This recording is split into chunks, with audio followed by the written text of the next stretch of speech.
My name is Lucia Cornwell and I live in Warwick.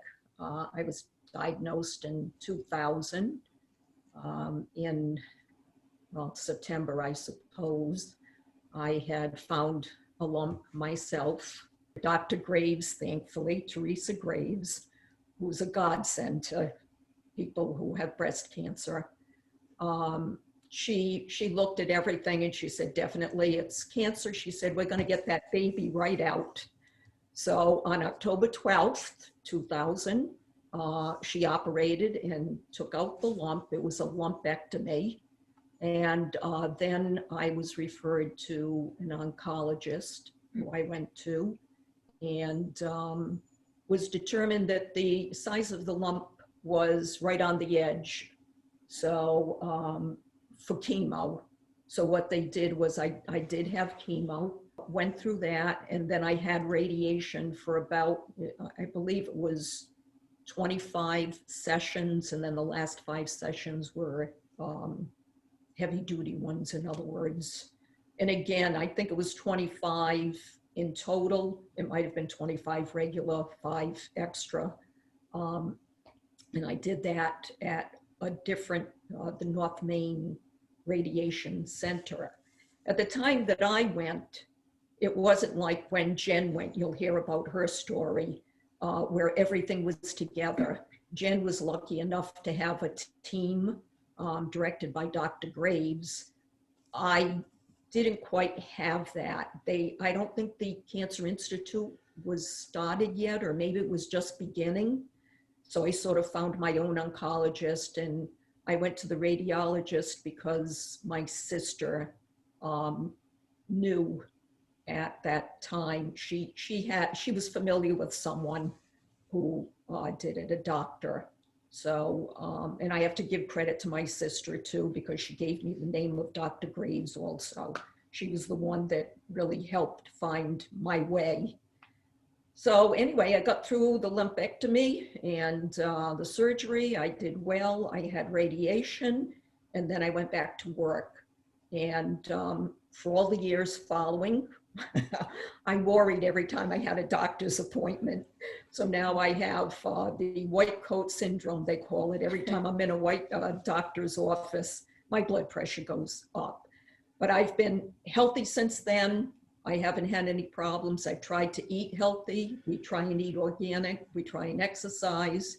So that's about it. I'm watched over by Dr. Graves, by her physician assistant, by my oncologist, by the radiologist. There isn't any need to go to, and of course the primary care. And I think that's it. Now, where were you working at the time of the diagnosis? I was working for the Warwick School Department. I was a teacher. Believe it or not, when I was diagnosed and I had to stay out, the oncologist told me that he didn't want me going in because, well, children are a petri dish. So he didn't want me to go in while I had my chemo. So I went in at night, cleared out all my teaching papers to get ready for the substitute, and cried on my way out of the building. I love teaching, and that part hit me hard. But eventually I got back in. After radiation, I went back teaching. Super tired, but I kept going. Wait, what grade level were you teaching? 2nd grade. So I was originally diagnosed in 2014. Toward the end of the year, I had felt a little change, and I wasn't quite sure what it was, and I ended up finding a lump myself, and something just didn't feel quite right. So I ended up going to get it checked out, and it in fact was a lump, cancerous lump, and they found actually 2 tumors in my left breast and 1 tumor in my right breast. So from there, I sort of was referred by my mother for Dr. Graves. So that's how I kind of ended up at the Cancer Institute, the Lifespan Cancer Institute at Rhode Island Hospital. Which, can I butt in? I have all good things to say about the Cancer Institute. They took Jenny into their arms. And she more or less, they took care of everything. They directed her. It was such a fast, she said she doesn't remember some of it, but they referred her to a nutritionist, the oncologist, the radiologist. Go ahead, I'll let you go. So when I was scheduled for an appointment there to essentially meet my doctors and kind of go through what the plans were. So honestly, when I first went in, I was very overwhelmed. I didn't really know what to expect. You kind of don't really understand what, the process is going to look like and where you're going to end up. But when I went in overwhelmed, very stressed, anxious, and then when I left, it was a completely different story. I had somebody, I sat down and somebody had gone through all of my treatments, all of the side effects. They gave me a ton of information. I actually walked out with a binder probably about that thick with everything I needed. So I felt comfortable knowing that even 24/7, there was like, I guess a nurse's line that I could contact if I had any questions or issues overnight. So I felt comfortable just even hearing that information. And then I also met all of my doctors at once. So I met Dr. Graves first, my surgeon. She kind of asked me how I was doing with everything, and kind of walked me through her plan. She kind of went through my diagnosis and walked me through her plan for surgery. And then I met my oncologist, and the same thing. They always ask you how you're feeling, how you're doing first.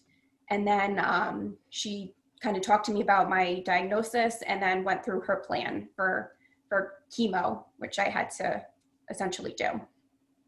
And then I also met the radiation oncologist, and that's the right term, right? Yeah. Yeah. And it was determined at that time that I would not need radiation, so I ended up just doing the chemo. And I had 4 rounds of a strong chemo. I believe it was called AC. And then I had another chemo for about a year. It was called Herceptin, and that was for one of my tumors. Specifically, it was different from the other 2. And I also had another chemo. Can't remember the name in there, but yeah, a lot going on. Did you have surgery at any point, or was it entirely chemo? I did. I had chemo first, and then, so I started chemo, I believe it was in November, late November, early December. And then the following year in 2015, I had my surgery in May. It was a bilateral mastectomy. That was something that, I was told I would have to have my left breast removed. And I was given the option, I could have had a lumpectomy in my right, but just, I felt that it was the best decision for me to have both removed at that time. When she was initially diagnosed, I sort of had it in my mind that I would most likely eventually get it. That was something that I always had in the back of my mind.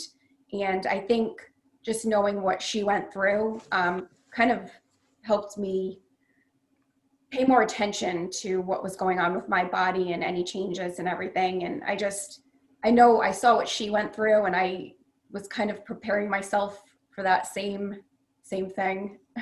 So you're healthy now? I am, yes. Yes.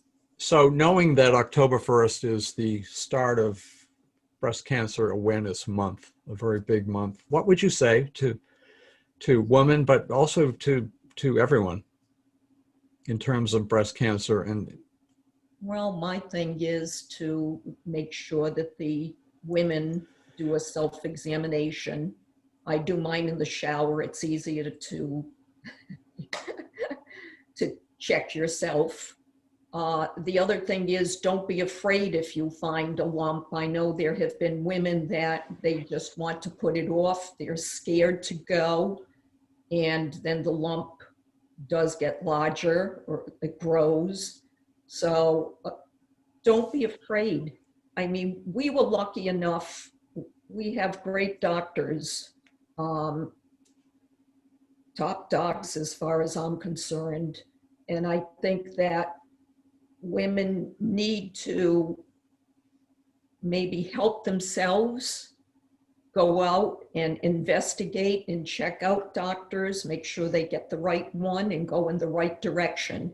So just to add to that, I think it's important for, men and women to pay attention Yes, to their changes, in their body, not necessarily, definitely do self-exams, but not necessarily feel for a lump, but there's also like different, breast could be swollen or changes like that. So just be aware of how you're Or feeling. tiredness. You kept Extreme saying you were tiredness. tired. Yes, just different things. Don't wait to kind of see what happens, but get it checked out earlier. Through all this whole process, the family and friends that we had got us through it and helped out. My husband was with me every time I went for chemo. The kids were in school at that time and couldn't. But then when Jenny was going through chemo, both my husband and I sat by her. Her brother went to chemo with her one time, and her aunt and uncle. Her aunts and uncles and our friends and even the people at our church were very supportive. We had a lot of people that were praying for us, and faith, I think, for me has a lot to do with it. And I have a strong faith, and I really think that helped me get through all this with mine and hers. So the emotional support and other support of family and friends is a critical piece of this. It's incredible.